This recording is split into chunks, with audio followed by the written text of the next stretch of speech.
Welcome to Kenton's videos. Enjoy the video. In this video, I will explain how to make a delightful toffee hamper. First, let's plan our sweet assortment. Consider what types of toffee you'd like to feature, perhaps a classic butter toffee, a rich chocolate-covered variety, or even a nutty brittle. Gather all your ingredients and equipment, like a heavy-bottomed saucepan and a reliable candy thermometer, before you start. Thinking about your hamper's size and decorative elements now will save time later. Now let's get cooking. Precision is key when making toffee. Always use a heavy-bottomed pan to prevent burning and a candy thermometer to accurately track the temperature.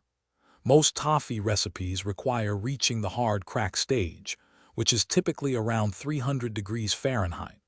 Once it hits that mark, pour it onto a prepared baking sheet and let it cool completely for at least 1 hour before breaking it into delicious pieces. Proper packaging is crucial for keeping your toffee fresh and appealing. Each piece should be individually wrapped in wax paper or small cellophane bags to prevent them from sticking together and to protect against moisture.